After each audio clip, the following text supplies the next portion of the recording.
Hello students, welcome to the official YouTube channel of SSCM college Mandalgarh. हम लगान का अध्ययन कर रहे थे। लास्ट दो वीडियो में हमने लगान का अर्थ और उसकी परिभाषा और लगान के दो प्रकार, कुल लगान और आर्थिक लगान का अध्ययन किया था। लगान के टोटल 3 प्रकार हैं, कुल लगान, आर्थिक लगान और ठेका लगान।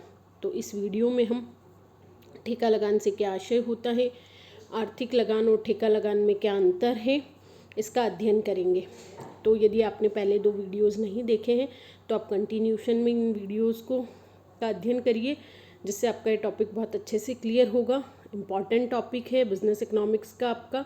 इसमें से आपके 2 मार्क्स का, 4 मार्क्स का और 20 मार्क्स तीनों मार्क्स के क्वेश्चन बनने के चांसेस रहते हैं।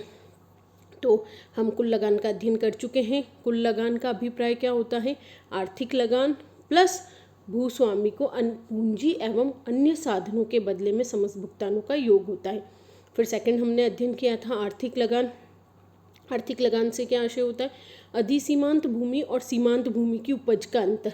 मैंने आपको एक एग्जांपल देके कि हमारे पास जैसे 3 तरह की भूमि है, ए भूमि, बी भूमि और सी भूमि, तो इस तरह से पूरा डिटेल में एक्सप्लेन किया है।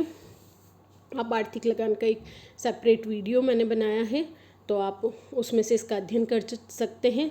सिंपल सा इसका अर्थ है कि अधिसीमांत भूमि और सीमांत भूमि की उपज का अंतर आर्थिक लगान कहलाता है। जो इस वीडियो में हमें टॉपिक आज कवर करना है वो है हमारा ठेका लगान या प्रंसविदा लगान, कॉन्ट्रैक्ट रेंट। कृषक तथा भूस्वामी के बीच पारस्परिक, आपको जैसे नाम से समझ में आ रहा है ना कि कॉन्ट्रैक्ट, कि हम क्या होता है कि कितनी बार कॉन्ट्रैक्ट पे जो काम करते हैं, हमारी भूमि हम कॉन्ट्रैक्ट पे दे देते हैं या ठेके पे दे देते हैं। तो ये क्या होता है, भूस्वामी और कृषक यानी जो उस भूमि पर खेती करेगा प्लस जो भूस्वामी के बीच एक पारस्परिक समझौते, अनुबंध या इकरार द्वारा जो लगान निर्धारित होता है, इसको हम ठेका लगान कहते हैं। यानी ये जो भूस्वामी और कृषक दोनों के मध्य एक पारस्परिक समझौते, अनुबंध या इकरार द्वारा निर्धारित किया जाता है। अब ठेका लगान आर्थिक लगान से अधिक भी हो सकता है, कम भी हो सकता है और बराबर भी हो सकता है, क्योंकि ठेका लगान का निर्धारण भूमि की मांग एवं पूर्ति की शक्तियों के द्वारा निर्धारित होता है। अब हम जैसे कि जब ठेका लगान प्राप्त करने के लिए प्रतिस्पर्धा रहेगी तो ठेका लगान आर्थिक लगान से अधिक रहेगा। यानी भूमि की पूर्ति क्या है, बहुत सीमित है और उसकी मांग अधिक होगी। सिंपल सा कॉन्सेप्ट है अर्थशास्त्र का कि यदि डिमांड किसी भी प्रोडक्ट की या हम किसी भी वस्तु की यदि मांग अधिक है और बाजार में उसकी सप्लाई कम है तो उसकी रेट्स बढ़ेगी। तो वही है कि यदि भूमि की उपलब्धता, हम बोले कि भूमि की पूर्ति कम है और भूमि की मांग यदि अधिक है तो जो ठेका लगान होगा वह आर्थिक लगान से अधिक होगा। तो भूमि की पर अगर भूमि की मांग पूर्ति की अपेक्षा अधिक होगी तो कृषकों में भूमि प्राप्त करने के लिए प्रतिस्पर्धा रहेगी और ठेका लगान आर्थिक लगान से अधिक होगा। और यदि इसकी विपरीत है कि भूमि की मांग बहुत कम है और पूर्ति बहुत अधिक है तो प्रतिस्पर्धा कम होने से ठेका लगान आर्थिक लगान से कम होगा। तो हमने अध्ययन किया कि भाई जो ठेका लगाने यानी कॉन्ट्रैक्ट रेंट इकोनॉमिक रेंट के बराबर हो सकता है, कम हो सकता है या अधिक हो सकता है। ये किस पर निर्भर करता है, भूमि की मांग और पूर्ति पर, कि क्या अवेलेबिलिटी है और मार्केट में उसकी क्या डिमांड है। तो जब ठेका लगान आर्थिक लगान से बहुत अधिक होता है तो इसे अत्यधिक लगान भी कहा जाता है। अगर भूस्वामियों और कृषकों के मध्य पूर्ण प्रतियोगिता होने पर भूमि की मांग और पूर्ति बराबर होगी तो ठेका लगान आर्थिक लगान के बराबर होगा। यानी 3 स्थितियां हो गई। ठेका लगान आर्थिक लगान से अधिक कब होगा, जब भूमि की मांग, 2 कंसेप्ट है, डिमांड और सप्लाई। यदि डिमांड ज़्यादा है, सप्लाई कम है, तो जो हमारा 2 रेंट है, हमारा एक इकोनॉमिक रेंट है, एक कॉन्ट्रैक्ट रेंट है।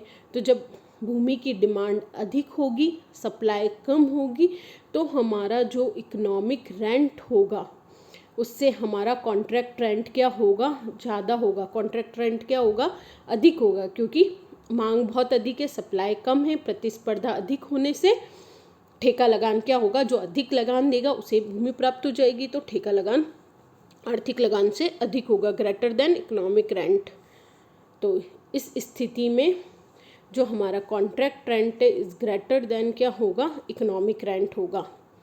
और यदि जैसे इसकी सेकंड कंडीशन हम देखें कि डिमांड कम है, सप्लाई ज़्यादा है, तो जो हमारा कॉन्ट्रैक्ट रेंट है वो लेस देन इकोनॉमिक रेंट होगा।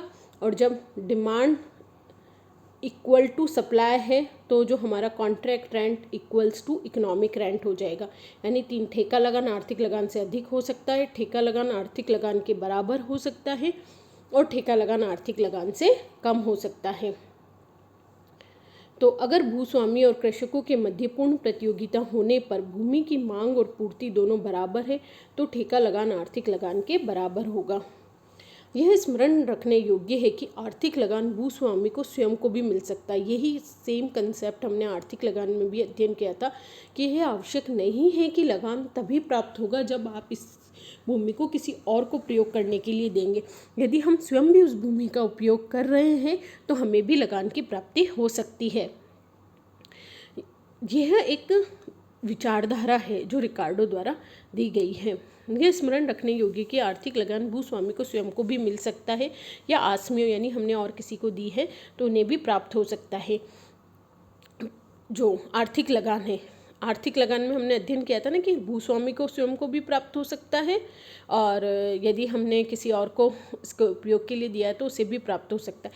लेकिन ठेका लगान में ऐसा नहीं होता, क्योंकि ठेके में कॉन्ट्रैक्ट पे जब तक आप नहीं दोगे तो ठेका लगान का हमने जो स्टार्टिंग में इसकी परिभाषा का अध्ययन किया था वो यही थी कि ठेका लगान कृषक और भूस्वामी के बीच पारस्परिक अनुबंध और समझौते द्वारा निर्धारित होता है। तो प्रंसविंदा या ठेका लगान तभी उत्पन्न होगा जब एक पक्ष लगान देने वाला कृषक होता है और दूसरा लगान लेने वाला पक्ष या भूस्वामी होता है। अर्थात ठेका लगान दो पृथक पृथक पक्षों के बीच ही उत्पन्न होता है। यदि भूस्वामी स्वयं अपनी भूमि पर कृषि करे तो ठेका लगान का प्रश्न ही सामने नहीं आता। हमने आर्थिक लगान में अध्ययन किया था ना कि यदि हम स्वयं की भूमि पर स्वयं उत्पादन कर रहे हैं, 3 प्रकार की हमारे पास भूमि है, तो जो अधिसीमांत और सीमांत भूमि की उपज का अंतर होगा वह आर्थिक लगान होगा जो स्वयं को भी प्राप्त हो सकता है। लेकिन ठेका लगान उत्पन्न ही तब होता है जब दो पक्षकार होते हैं, एक कृषक और एक भूस्वामी। फिर इम्पॉर्टेंट है आपके आर्थिक लगान और ठेका लगान में अंतर। मैंने लास्ट वीडियोस में भी आपको ये बताया है कि ये जो टॉपिक अभी हम पढ़ रहे हैं जिसमें हमने लगान का अर्थ परिभाषा पढ़ी, लगान के 2 प्रकार हम लास्ट वीडियोस में अध्ययन कर चुके हैं, आर्थिक लगान और कुल लगान। इस वीडियो में हमने ठेका लगान। तो ये तीनों ही टॉपिक इम्पॉर्टेंट हैं किसी भी टॉपिक पे से, यानी आर्थिक लगान से आप क्या समझते हैं, कुल लगान से आप क्या समझते हैं, ठेका लगान से आप क्या समझते हैं। तो इस तरह के क्वेश्चन आपके 2 मार्क्स में 4 मार्क्स में आते हैं। आप लास्ट ईयर के पेपर्स का अध्ययन करेंगे तो आपको पता चलेगा कि इस टॉपिक में से हर बार क्वेश्चन अवश्य आता है। अब हमारा टॉपिक है आर्थिक लगान और ठेका लगान में अंतर। आर्थिक लगान का निर्धारण अधिसीमांत भूमि और सीमांत भूमि की उपज का अंतर होता है। ये हमने पढ़ा था, इम्पॉर्टेंट डेफिनेशन, मेन डेफिनेशन यही है आर्थिक लगान की। अधिसीमांत भूमि और सीमांत भूमि की उपज का अंतर आर्थिक लगान कहलाता है। जबकि ठेका लगान क्या होता है, या इसे हम प्रंसविदा लगान भी कहते हैं, कॉन्ट्रैक्ट रेंट, भूस्वामी और कृषक के बीच पारस्परिक समझौते, अनुबंध या इकरार से होता है। निश्चितता सेकंड। अब आप देखिए कि आर्थिक लगान तो कब उत्पन्न होगा, जब हम उत्पादन कर लेंगे, उसके बाद आर्थिक लगान डिसाइड होता है कि अधिसीमांत भूमि से कितनी उपज प्राप्त हुई है और सीमांत भूमि से कितनी उपज प्राप्त हुई है। तो आर्थिक लगान अधिसीमांत और सीमांत भूमि की उपज के अंतर पर निर्भर होने के कारण अनिश्चित होता है, जबकि ठेका लगान इकरार या समझौते पर निर्भर होने से पूर्व निश्चित होता है। इजी और मेन बेसिक डिफरेंस है दोनों के बीच में। फर्स्ट हमने अध्ययन किया जैसे निर्धारण, तो हमें पता है कि जो आर्थिक लगान होता है वह अधिसीमांत और सीमांत भूमि की उपज का अंतर होता है, डिफरेंस बिटवीन प्रोडक्शन ऑफ हमारा जो सुपर मार्जिनल लैंड है और मार्जिनल लैंड। और ठेका लगान कृषक और भूस्वामी के बीच एक पारस्परिक समझौते या अनुबंध द्वारा निर्धारित होता है। आर्थिक लगान पूर्व निश्चित नहीं होता, क्योंकि आर्थिक लगान अधिसीमांत और सीमांत भूमि की उपज का अंतर होता है। जबकि हमारा जो ठेका लगान होता है ये इकरार और समझौते पर निर्भर होने के कारण पूर्ण निश्चित होता है। न्याय। आर्थिक लगान एक आधिक्य का सूचक है, अर्थात आर्थिक लगान कभी भी अनुचित नहीं होता और न ही कृषकों के शोषण का कारण बनता है। यानी जो आर्थिक लगान है वो जितना आधिक्य आपको प्राप्त हो रहा है उसका एक सूचक है। यदि आधिक्य हुआ है तो आप भूस्वामी को उसका भुगतान कर देंगे, अन्यथा नहीं। तो इससे कभी भी कृषकों का शोषण नहीं होता। पर ठेका लगान किस पर निर्धारित होता है? भूमि की मांग और पूर्ति की शक्तियों पर निर्धारित होने के कारण अगर लगान आर्थिक लगान से ऊंचा तय होता है तो इसे अत्यधिक लगान भी कहा जाता है। ये भी एक अलग से पूछा जाए कि आपसे रैक रेंटिंग क्या होती है, अत्यधिक लगान किसे कहते हैं? तो जब ठेका लगान आर्थिक लगान से अधिक होता है। किन परिस्थितियों में ठेका लगान आर्थिक लगान से अधिक होगा? जब डिमांड अधिक होगी, भूमि की मांग अधिक है और भूमि की पूर्ति कम है, तो प्रतिस्पर्धा अधिक होने के कारण सबको भूमि चाहिए, भूमि है लिमिट में, तो क्या होगा? भूमि की जो मूल्य है, अगर हम जैसे इसे हम दूसरे कंसेप्ट में समझें, वर्तमान समय में आपने देखा होगा कि जितनी भी ज़मीन है उनके मूल्य, उनके जो कीमतें हैं वो बहुत, आज के हम अगर 10 साल पहले की कीमतों को देखें तो आज की कीमतों में तो क्या हो रहा है? क्यों भूमि की इतनी ज़्यादा कीमतें क्यों बढ़ी? क्योंकि भूमि की डिमांड बहुत ज़्यादा है, पॉपुलेशन के अकॉर्डिंग उसकी डिमांड बहुत ज़्यादा है। और भूमि क्या है? एक प्रकृति द्वारा प्रदत्त हमारा निःशुल्क उपहार, तो उसकी सप्लाई क्या है? लिमिटेड है। और डिमांड अधिक होने से क्या हो रहा है? प्राइजेज राइज हो रही है। तो अत्यधिक लगान किसे कहते हैं? जब ठेका लगान आर्थिक लगान से अधिक होता है। कब होता है? जब भूमि की मांग अधिक होती है और भूमि की पूर्ति क्या होती है? कम होती है। तो प्रतिस्पर्धा के कारण लगान ऊंचा तय होता है, जो कृषकों के शोषण का कारण बनता है। नेक्स्ट है, आर्थिक लगान के लिए 2 पृथक पृथक पक्षों का होना आवश्यक नहीं है। हमने अध्ययन किया था कि आर्थिक लगान भूस्वामी को स्वयं को भी प्राप्त हो सकता है, जबकि ठेका लगान के लिए 2 पृथक पृथक पक्षों का होना आवश्यक है। इसके लिए भूस्वामी तथा कृषक 2 पृथक पक्षों का होना अनिवार्य है, क्योंकि तभी तो अनुबंध या समझौता होगा। नेक्स्ट है, ठेका लगान आर्थिक लगान से अधिक, कम या बराबर हो सकता है। ये हमने बहुत अच्छे से डिटेल में अभी पढ़ा है कि ठेका लगान आर्थिक लगान से अधिक हो सकता है।